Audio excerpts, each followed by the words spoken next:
귀신을 믿는 걸 수도 있죠. 영혼을 믿어요. 그러니까 영혼이 있다는 느낌을 받은 적이 있어요.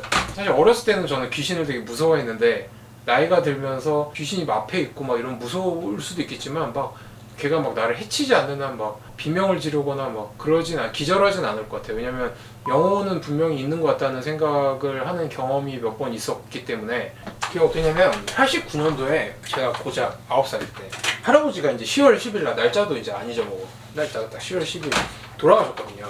원래도 이제 고지혈증 뭐 이런 당뇨가 있었는데 심장 혈관이 갑자기 막혀가지고 심장마비로 돌아가셔가지고 할머니가 이제 이촌동 집에 그 큰 집에 이제 할아버지랑 둘이 살았는데 이제 혼자밖에 없으니까 이제 아빠랑 저랑 엄마랑 저희 가족이 가 있었단 말이에요. 할머니가 너무 우울해 하시니까. 그래서 할아버지 돌아가시고 이제 장례식까지 치르고 한 일주일인가 2주일 사이에 이제 그때 저거 초등학교 2학년이지만 막 이제 전 초등학교랑도 공부를 했으니까 밤 한 9시 10시인가 이때쯤에 이제 할머니가 너무 이제 힘들어 하시고 막 그러니까 이제 막 삼촌들도 와 있고 이랬었어요. 번갈아 가면서.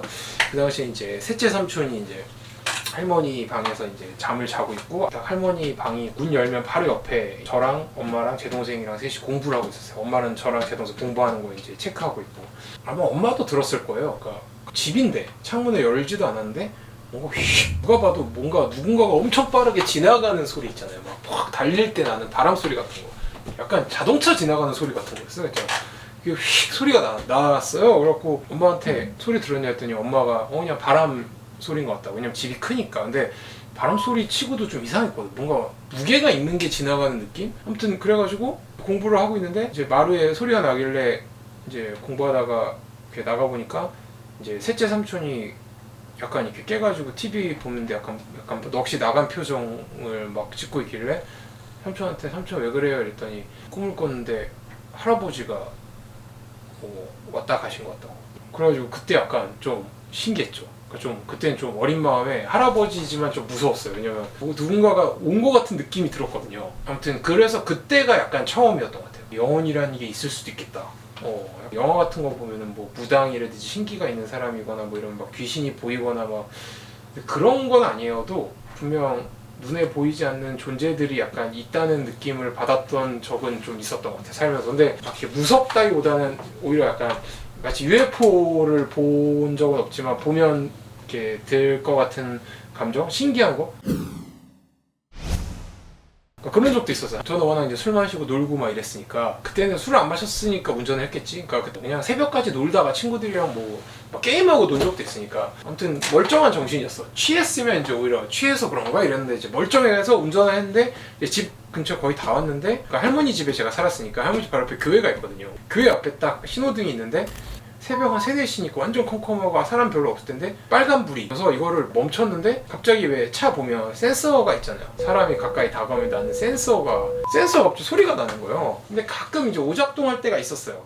새 차긴 했는데 렉서스 새 차긴 했는데 그래서 뭐 오작동인가 싶어가지고 아니면 뭐 가끔 좀 이렇게 나뭇가지 같은 게 와서 붙으면 소리가 나고 막 이랬었거든요. 그래서 그런 건가 싶어서 이렇게 제가 운전석이었는데 차로 치면 오른쪽 딱 이게 센서 소리가 나서 보니까 저기 뭐 붙어있나? 뭐 나뭇가지가 바람이 막 좀 불고 있었거든요. 그런데 갑자기 이게 센서가 여기 위치에 있다가 갑자기 이쪽으로 색깔이 바뀌고 갑자기 이렇게 바뀌고 이렇게 바뀌는 거예요. 그때 약간 그래가지고 무섭게 됐지만 그때 무슨 얘기냐면 신호 지키길 잘했다. 신호 안 지켰으면 귀신이 나 쫓아왔을 수도 막 졸라 신기? 막 이거 애들한테 얘기해도 못 믿겠지? 막 진짜 신기했어요. 그 아직도 기억이 나. 약간 개인적으로 그런 게 좀 있는 것 같아요. 그러니까 막 무당 정도는 아니지만 약간 이렇게 뭐라 해야 되나 그런 느낌이 좀 발달되어 있다는 느낌을 살면서 받을 때가 있어요. 그러니까 뭔가 이 방 안에 그러니까 눈에는 안 보이지만 누군가 있다. 약간 이런 느낌이거나 아니면 심지어 이렇게 이 건너편 방이면 안 보이고 그러잖아요. 소리도 안 들려도 저 건너편 방에 누군가 있는 것 같은데 이러면 꼭 누군가 있어요. 그런 육감이 좀 발달되어 있는 편이에요. 그래서 약간 운전할 때도 그래서 그런 사고를 저는 진짜 안 내는 편인데 저는 되게 운전할 때 막 잘 껴들고 막 밤에도 막 그런 골목길도 엄청 빨리 지나가는 편이긴 한데 그러면 뭐 갑자기 막 오토바이가 튀어나오거나 보행자가 튀어나오거나 이러면 뭐 부딪히고 막 억울하게 사고 나고 이런 것도 있는데 저는 운전을 진짜 그럴 때도 그냥 팍팍 가는데도 사고 난 적이 없는 게 신기하게 약간 그런 골목 가면 막 이렇게 조그만한 이렇게 사거리 같은 게 계속 지나가잖아요. 근데 가다가 왠지 저쪽에서 누군가 튀어나올 것 같아 이런 느낌이 들어 속력을 줄이면 누군가가 튀어나와요. 되게 신기할 정도로 그런 걸 잘 맞추는 편. 그래서 얘가 약간 뭔가 영적인 그런 게 약간 있는 것 같다는 생각을 할 때가 있어요. 운전할 때 그래서 어지간해서 저는 이렇게 사각에서 튀어나오는 사람이나 자전거랑 부딪힌 적이 한 번도 없어요. 그래서 막 저한테 막 골목 같은 거 운전할 때 뭐 여자친구든 친구 옆에 타 있으면 야 너는 골목길에서 왜 이렇게 빨리 달리냐고 너 이러다 갑자기 튀어나오면 너가 뒤집어 쓰는 거야. 그 사람이 잘못한 것 같아도 무조건 운전자가 보행자보다 운전자가 더 과실이 높아는 재밌는 얘기죠. 나는 걱정하지 말라고. 저기서 지금 아무도 없다고 저기 안 튀어나온다고. 틀린 적이 없습니다. 살다 보니까 귀신보다 오히려 사람이 더 무섭더라고. 예. 그런 얘기 있잖아요. 귀신은 육체가 없어서 나를 해할 수 없다. 앞에서 아무리 겁을 주고 째려봐도 그 말이 맞는 것 같다는 생각을 할 때 오히려 나를 해치거나 상처를 주는 거는 살아있는 인간이지. 그래서 어렸을 때는 귀신이 되게 무서웠는데 그래서 어두운 데도 막 못 가고 이랬는데 나이가 들면서는 어느 순간 귀신보다 이 세상에 무서운 게 너무 많아서 귀신을 무서워하면 이 세상을 살 수가 없다. 귀신이 무섭진 않아요. 이 영상이 도움이 되셨다면 구독과 좋아요, 알림 설정까지 부탁드릴게요. 안녕!